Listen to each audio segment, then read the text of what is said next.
Hi అండి, అందరూ ఎలా ఉన్నారు? కైమా కూర తయారు చేయే విధానం చెప్తున్నాను చూడండి.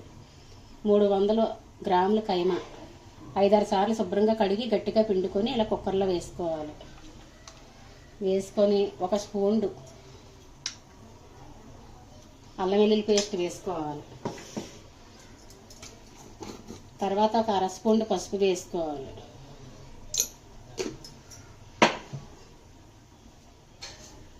తర్వాత చిన్న ఉల్లిపాయ ముక్కలు కొన్ని అలా జల్లుకోవాలి.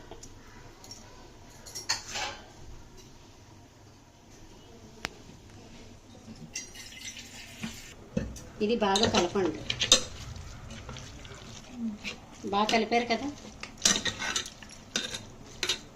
ఇప్పుడు ఇందులో ఒక చిన్న గ్లాసు వాటర్ వేసుకోండి. పసుపు ఇంకొంచెం వేసుకోండి.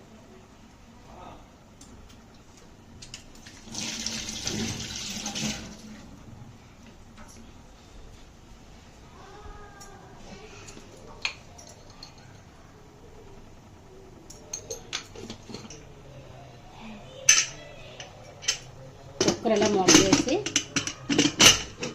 పొయ్యి మీద పెట్టేయండి. పొయ్యి మీద పెట్టాం కదండి, 10 విజిల్స్ వచ్చే వరకు ఉంచుకోండి. టైం ఇలా ఉడికిపోయిందండి. 2 పెద్ద ఉల్లిపాయలు ఇలా ముక్కలు కోసుకోండి. కొద్ది కరివేపాకు కూడా వేసుకోండి. వేసి పొయ్యి మీద ఇలా తపాలా పెట్టుకొని 3 స్పూన్లు ఆయిల్ వేయండి.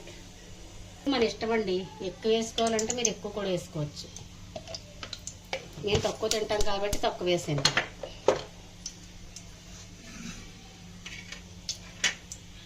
చూసారు, నూనె కాగింది కదా. ఉల్లిపాయ ముక్కలని కరివేపాకు వేసేస్తున్నాను.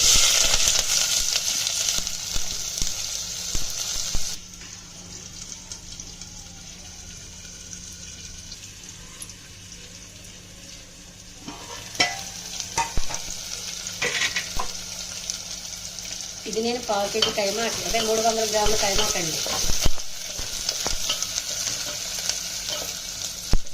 ఎప్పుడు కూడా నాన్ వెజ్లోకి ఉల్లిపాయ మరీ ఎర్రగా వేసుకోకూడదు. కొంచెం మీడియంలో వేగితేనే ఆ కూర చాలా టేస్ట్గా వస్తుందండి. కైమా వేసేస్తున్నాను. కొంచెం సాల్ట్ వేయండి.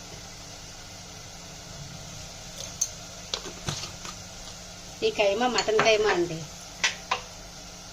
సాల్ట్ వేసి ఒక 10 నిమిషాలు ఉడికించుకోండి.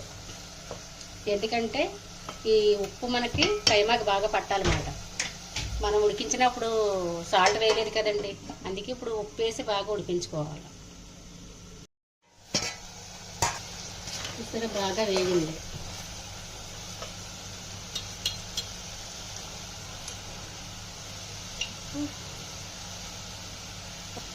ఒక స్పూన్ కారం వేసుకోండి. తర్వాత అర స్పూన్ మసాలా పౌడర్. నేను తక్కువ వేస్తున్నానండి, నేను ఎక్కువ తినను కాబట్టి.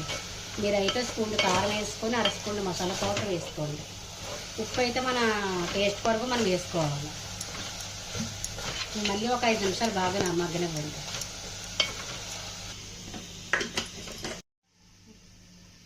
సిమ్లో పెట్టుకొని బాగా వేయించానండి. ఒక 5 నిమిషాలు వేయించాను.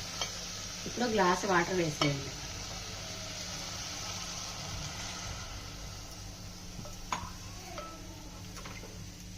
చూసారా, మంట తక్కువలో పెట్టుకొని అలా ఉడికించుకోండి.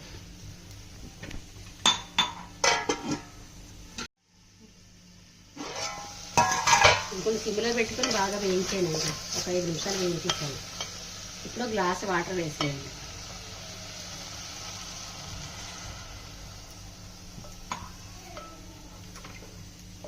చూసారా, మంట తక్కువలో పెట్టుకొని అలా ఉడికించుకోండి.